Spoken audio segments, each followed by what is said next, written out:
What are you doing here? Why you throw that milkshake to us? On November 30th, protests were held in several parts of the UK by Hong Kong residents, opposing the verdict in the Hong Kong 47 case. The Hong Kong 47 refers to a group of 47 pro-democracy advocates who were charged under the national security law. The Hong Kong group, quote, Leeds Hand-in-Hand, unquote, organized a silent protest in the city center. During the event, a Chinese man speaking Mandarin suddenly threw a milkshake at the protesters. It splashed onto the volunteers wetting protest signs. Two members of the organization immediately pursued the Chinese man, who's dressed in blue, and called the police. The man and two of his Chinese friends tried to flee the scene but were closely followed by the protesters. Footage from the scene shows two Hong Kong protesters questioning the man in English, asking why he threw the drink. In response, he made obscene gestures and, along with his friends, insulted them in Mandarin. Are you even Chinese? Hong Kong separatists should just die. Get lost. Do you even understand the importance of sticking to the One China principle? When Chinese police steps into Hong Kong, you'll finally know what China is capable of. After getting separated from his group, the man ended up alone and called the Chinese embassy for help. The man said on the phone, "I'm being threatened by Hong Kong separatists. They're recording me, right up in my face. I need help from the consulate. They've probably already called the police. I'm sure they've called the police. But honestly, I didn't hurt anyone. I just threw a drink at them. But now I need help from the embassy. I feel like I might be in danger." It seems the embassy didn't give him the response he was hoping for. Frustrated, he kept on asking, "So the consulate can't help me at all? Are you saying the embassy can't provide me with any protection right now? They're still following me. Two people are following me everywhere." Disappointed by the embassy's response, he kept pushing. "Alright, can I go to the nearest embassy for help? If not, then just tell me a solution you can actually provide." Finally, he blurted into the phone, "So what's the point of the Chinese embassy then? What exactly is it good for? Please tell me." When the other side stopped replying, he sighed and muttered to himself in defeat, "Guess it's pretty useless after all." West Yorkshire police confirmed on December 2nd that officers had arrested a 22-year-old Chinese man on suspicion of assault. However, due to the difficulties with gathering evidence, he was later released without charge. Leeds Hand-in-Hand founder Zhang Xijin and member Vic, who chased the man, said they had given statements to the police and provided video evidence. The police, however, said that the man claimed he had accidentally dropped the drink in front of them. Zhang Xijin rejected this explanation, noting that the man was 3 to 5 meters away from them, making his claim implausible. She expressed disappointment with the police's handling of the case. Before the incident, Leeds MP Alex Sobel had visited the protest to show support and discuss China's transnational repression. Zhang Xijin pointed out that the attack by the Chinese patriot, otherwise known as Little Pink, was a clear example of such repression. The man's call to the Chinese embassy made us feel that he believed he could be protected on British soil. She said perhaps he didn't realize he was in the UK. Vic added that although it was difficult to hold the man legally accountable, they would continue to pursue the matter through other means, including by appealing to MPs. "We are in the UK, a place with freedom of speech and assembly. We are just expressing our opinions. He may disagree with us, but he cannot stop us from speaking out. We will not let this incident go unaddressed. They do not recognize universal values or support freedom of speech and assembly. I don't think the UK should allow him to get away with this while we stay silent." The Little Pink, who only used English to curse, seemed truly frightened. He probably did not expect to be arrested for throwing a drink. He might have thought others would simply respond with violence to his vulgar language and obscene gestures.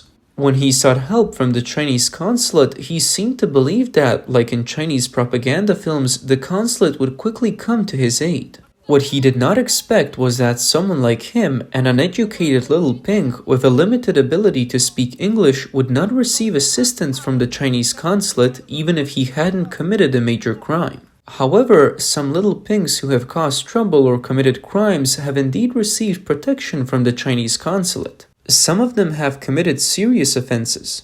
Who are these people? On November 27th, a spokesperson for the U.S. National Security Council confirmed that three American citizens, Mark Swidan, Kai Li, and John Leung, who had been held by the Chinese government, had been released. On November 28th, the Chinese Ministry of Foreign Affairs also confirmed that three Chinese citizens had returned to China in exchange, but did not disclose their names. Spokesperson Mao Ning insisted that the three had been wrongfully detained by the US. However, reports from the Financial Times and South China Morning Post indicated that the three released Chinese citizens included Chinese intelligence officer Xu Yanjun, student Ji Chaochun, and 26-year-old doctoral student Jin Shanlin, all of whom had been involved in espionage or criminal activities. Xu Yanjun and Ji Chaochun had been convicted for espionage, with Xu sentenced to 20 years and Ji to 8 years. Jin Shanlin had been convicted in 2022 for child pornography and sentenced to 8 years in prison.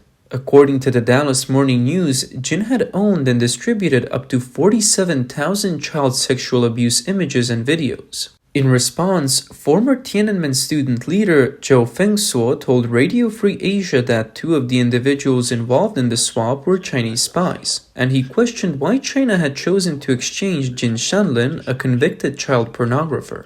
He pointed out that China often exchanges foreign prisoners for individuals with connections to powerful officials or intelligence operatives. Texas court documents confirmed that an FBI agent testified that Jin Shanlin's family was connected to influential figures within the Chinese Communist Party. Earlier this year, in September, the US released a Chinese national in exchange for the release of American pastor David Lin, who had been detained in China for 18 years. In return, China got back Wu Xiaolei, a former student at the Berklee College of Music in Boston, who had been arrested in December 2022 for threatening fellow students who participated in the White Paper movement, a protest against China's strict zero-COVID policies and censorship. After Wu's arrest, online sources claimed he was from a prominent Beijing family, but this information has yet to be independently verified. Both Jin Shanlin, convicted of child pornography, and Wu Xiaolei, arrested for threatening dissidents, came from high-ranking Communist Party families. This suggests that even when individuals commit serious crimes, China will still help them if they have the right connections. Regarding China's recent prisoner exchanges, former political consul Chen Yonglin at China's consulate in Sydney suggested that China might be using these exchanges to send a signal of goodwill to the incoming Trump administration.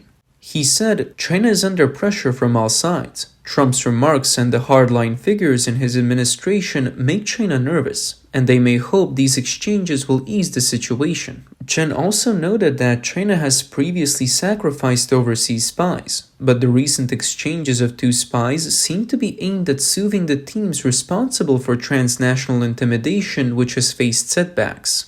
In China, many foreigners detained by the Chinese government lack legal grounds for their arrest. These individuals are often held as hostages, with high-ranking Chinese officials aware that China's foreign policy is based on coercion and manipulation.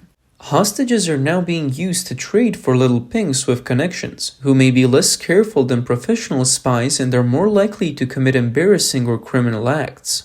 To manage these brainwashed and disruptive individuals, China will likely continue to arrest more hostages for future exchanges. On a more positive note, despite many little pinks defending China's poor human rights record, some have changed their stance after learning the truth. One example is Alex Zhu, who studied in Europe and is now a vocal critic of the Chinese government.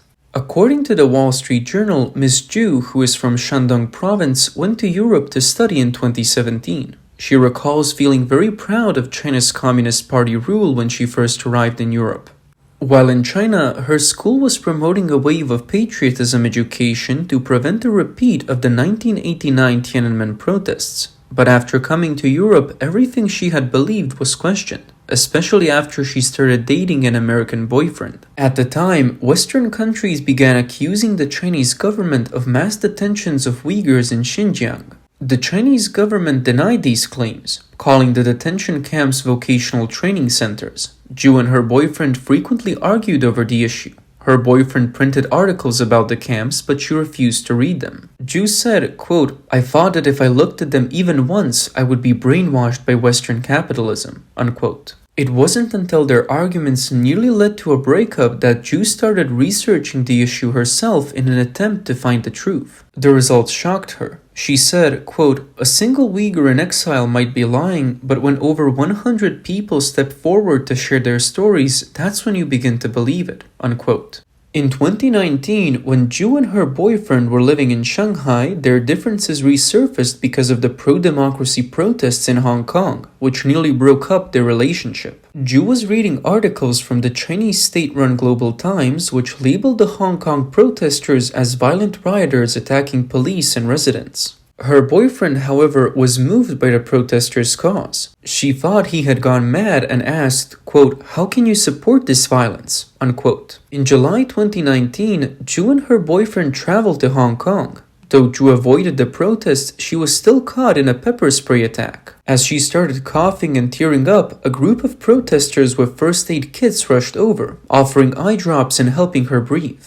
She said, quote, "I felt an electric current in the air that made me feel nervous and a little excited," unquote. It was then that she began to understand the frustration of Hong Kong people. When the COVID-19 pandemic broke out at the end of 2019, like many others, Zhu was disturbed by how the Wuhan authorities had covered up the early signs of the virus. She began seeing desperate posts on social media from Wuhan residents asking for help. Soon after, these posts disappeared. Zhu started taking screenshots of everything that might be censored and even created a Telegram channel to send archived information about the suffering of the people to a small group of friends and colleagues. In the spring of 2020, Zhu and her boyfriend left Shanghai and moved to the United States. Although she felt awakened, she had to deal with her mother's increasing hostility toward Japan and the US, countries that Beijing portrayed as bullies. For many Chinese people, the COVID-19 pandemic was a turning point, sparking growing anger toward the CCP's zero-COVID policy and its suppression of information about the virus. In 2022, protests against lockdowns and China's strict pandemic measures erupted in multiple cities, giving rise to the White Paper movement. At the same time, a wave of support for China's White Paper movement spread abroad, with many Chinese students joining the protest and chanting "Down with the Communist Party." Many of them had previously stayed quiet, not speaking out against the government, and some were even former little pinks who had now turned against the CCP. After 3 years of the CCP's COVID-19 control measures, many overseas Chinese students experienced a fundamental shift in their thinking. They admitted to waking up from the CCP's brainwashing, realizing that the party itself was the true source of disaster. A typical example occurred in 2022, when a memorial for victims of the Urumqi fire in a prestigious overseas university was held.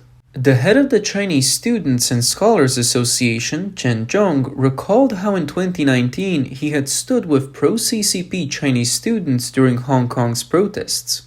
He said, "Today I am back at the same place as an anti-CCP activist. I've said goodbye to the person I once was." The experiences during the pandemic, the stark contrast between the reality of Chinese society and what was taught in textbooks and the media, forced Chen to start thinking. He realized that the CCP had been systematically brainwashing Chinese people to such an extent that they had become frightening, unable to think independently. Similarly, in 2022, Ethan, a McGill University student in Montreal, spoke at a rally supporting the White Paper movement. He said that he had once supported the CCP and had even tried to stop or disrupt anti-CCP protests. But after experiencing the pandemic years, he said, "The CCP is too evil. It is the creator of all the problems." Many former little pinks have started to wake up from the CCP's brainwashing, and that is a positive development. However, in China, many people who are deeply brainwashed are becoming more and more at risk. The ones facing the most danger are those carrying out the brainwashing. In October and November 2024, at least 31 prominent figures from China's cultural and art circles passed away, most of them known for creating pro-CCP propaganda. Among the deceased were two Soviet-era literary translators, Rongruda and Yu Fenglin. Nankai University professor Ye Jiaying, former director of China People's University Institute of Qing History Wang Junyi, literary theorist Rao Pengzi, and the son of the famed writer Guo Moro, pianist Guo Zhihong. For example, on November 28, 2024, renowned musician and representative of Shangxi Opera Shi Sanlang suddenly passed away from a brain hemorrhage at the age of 58. Shi Sanlang, born Lu Xiaoping, was a teacher at Shangxi Arts Vocational College, a council member of the Chinese Society of Music, and a guest professor at Xi'an Jiaotong University. He was regarded as the leading figure in Shangxi opera and had composed many pro-CCP songs, such as Roll Up Our Sleeves and Get to Work and Longing for the Motherland, winning multiple awards from the CCP. CCP member Zhang Shishan, who's the former vice chairman of the Shangxi Writers Association and creator of pro-CCP works like Heroes of Luliang Mountain, passed away on November 23, 2024 in Taiyuan. He had received many awards from China's national and provincial propaganda departments. Pianist, composer, and professor at the Central Conservatory of Music, Guo Zhihong, son of Guo Moro, passed away on November 10, 2024, due to a sudden heart attack. Guo Moro, a prominent figure in the early CCP government, had served as the first president of the Chinese Academy of Sciences and was a key figure in China's cultural and political leadership. In recent years, the passing of so many prominent figures in various fields who dedicated themselves to promoting CCP propaganda have raised alarm. Many of them were relatively young. The CCP has a sinister program called the Project 150, which guarantees long lives and healthcare for its elites and social celebrities who support the regime. This program has helped many CCP officials and celebrities live far beyond the average lifespan. However, in recent years, even this protection has been unable to save some of the regime's core members even when they are still young. The continuing lives of those who served the CCP and the awakening of former little pinks are taking them in entirely different directions.